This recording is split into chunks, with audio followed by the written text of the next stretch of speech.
kawan-kawan, bersama saya Fatin, Sales Advisor JB Auto World. Jadi hari ni saya nak review satu lagi kereta yang baru saja masuk stok, yang panas-panas, kereta tahun 2023 Nissan Serena 2.0 Auto.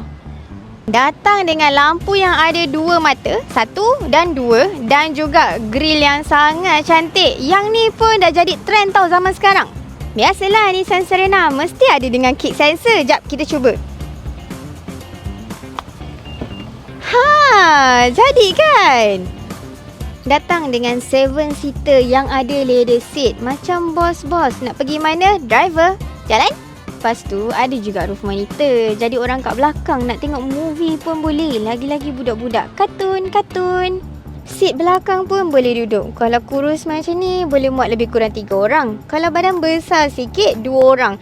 Budak-budak pun selesa juga duduk dekat belakang ni. Datang dengan push start button. Ada auto cruise. Ini pun dah siap dah pasang. Tak payah nak adjust lagi. Ada digital meter. Mileage pun rendah tau. Baru 49,000 je. Wah, rendah betul. Dekat JB Auto World hanya nak jual kereta ni RM133,800 sahaja. Banyak beza kan? Jadi kalau lambat, bye-bye.